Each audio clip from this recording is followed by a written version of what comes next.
Hello, everyone. My name is Natosha Tallman, Program Coordinator with Oakland Avenue Urban Farm and alum of U of M Dearborn. Hi, I am Zoe Kaufman. I am an undergraduate, or I just graduated. I was an undergraduate student at the University of Michigan, and I took part in Kush's class this past year. Hello, everyone. My name is Kush Patel. I am a digital pedagogy librarian at the University of Michigan Ann Arbor campus, and I was the instructor of this course that I taught, titled The Plot Beneath the Garden, where we partnered with the Oakland Avenue Urban Farm in the North End District neighborhood of Detroit. The term plot, was a play on the very physicality and the sort of the character of plot of land, which often goes unnoticed underneath community gardens, but also the narrative or the story beneath the garden that I wanted the class to unearth and make visible towards contributing to the Smithsonian Digital Public Archive, which we'll be talking about very shortly. So the class was a community-engaged learning class, Partnerships Matters, and I was very fortunate to work with a range of community partners from the Oakland Avenue Urban Farm. Jerry Hebron and Billy Hebron are the chief cultivators at the farm. Natosha Tallman, you just heard from. Joan Carter, Linda Ann Carter, Chris Holder. I was also fortunate enough to build this class off on an existing partnership between Anya Sirota, who is an assistant professor in the architecture school, and the Oakland Avenue Urban Farm. And UM community are all of my students: Logan Appleby, Rachel Banks, Tori Essex, Sahili Kosh, Maya Gibson, Shine Golafshami, L'Oreal Hawks, Zoe Kaufman, Maddie Martin, who's in the audience. Big shout out to Maddie. Michaela McNary, Tyler Neese, Sam Plouffe, Tejas Raghava, Charlotte Reeder, Ian Sharp, and yours truly. The class was very diverse in terms of their composition.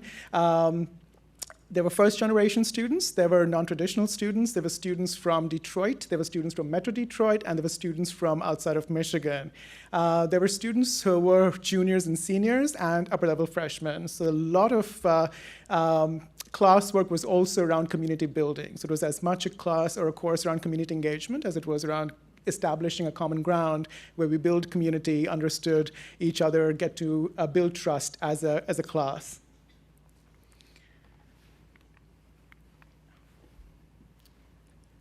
So Oakland Avenue Urban Farm is a program of North End Christian CDC that was founded in 1999 by Bertha L. Carter, who had a vision of care for the North End community that began by providing food to individuals who were food insecure in that area out of the trunk of her car. That vision morphed into a program or a nonprofit organization that provided a program in youth development, economic development, and community development capacities that also merges art and culture in an intersection of providing sustainability in the North End community. And so in the middle of the semester, I asked my students to respond to this question: what makes a garden radical? Etymologically, the noun radical comes from Latin word radix, meaning root, something basic and fundamental, but also deep and transformative, pertaining to growth and change. And I wanted students to begin to interrelate the histories and the theories around land ownership, politics of space, utopia that they were reading in the classroom, connect that to some of the engaged learning experiences that they were having in the field, and begin to sort of claim a definition of radical for themselves in ways that could enrich the conversation further.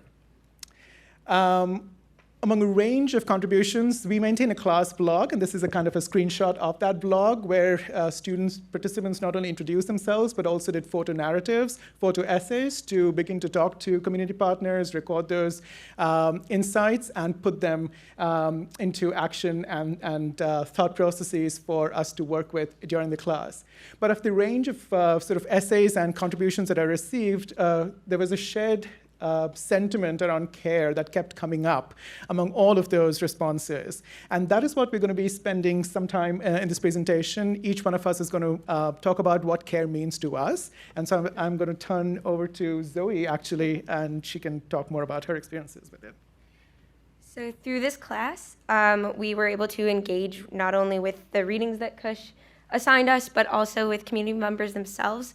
We went to Oakland Avenue Farm 3 separate times and sometimes even more. And Jerry and Billy were able to come to our class and talk with us. And having the one-on-one narratives made it a very meaningful experience for me as an undergraduate student. It takes a large university in Ann Arbor that also feels somewhat like a bubble and makes it somewhere that is comfortable, and we're able to discourse and have productive conversations surrounding topics that are really important. And we were also able to have this surrounding different authors like Bell Hooks and Alice Walker. And it's classes like these and with engaged learning that I feel really are enriching and cultivate the most meaningful experiences. So that was great. Natosha, what did CARE mean for you as a community partner? Well, CARE for us begins, I guess I would say it's epitomized by our intentional practices of community engagement. It is very important to hear the voice of those that you plan to impact, and that was one of our goals. The relationship with the university also just kind of epitomizes this idea of focusing on the youth and making sure that those people who are going to be pouring into the vision for our communities, for our cities, that they have this hands-on experience and have that hands-on experience to make change. That's great. And CARE for me was similarly multifaceted. CARE to not speak for the community, CARE to ensure that the archive that the class was engaging with, which is this digital public archive, was not something that we would be uploading stories for, because the community members are very much able and capable to do so themselves.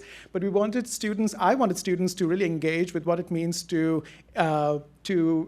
work with oral histories and engage with a digital public archive critically, and to open up that archive, which is currently quite limited in terms of its experiences from around the country, so that the class serves as interlocutors between the Smithsonian narrative and the conversations that are happening on the ground, and really allowing for community gardeners to find themselves in those conversations. I'll just end with the kinds of reflection exercises that I would end the class with. And so I asked students to produce these postcards. I was documenting the class through and through and produce these postcards, asking students to write them to a future student who will be taking this class or a version thereof in the future, an insight that they would like to share, and a core reflection or a question that still stays with them. Partnerships matter. This class would not be what it is without each of these units and departments coming together to support it in various ways. And so I wanted to acknowledge that. And we wanted to end in community always. So thank you so much. Thank you.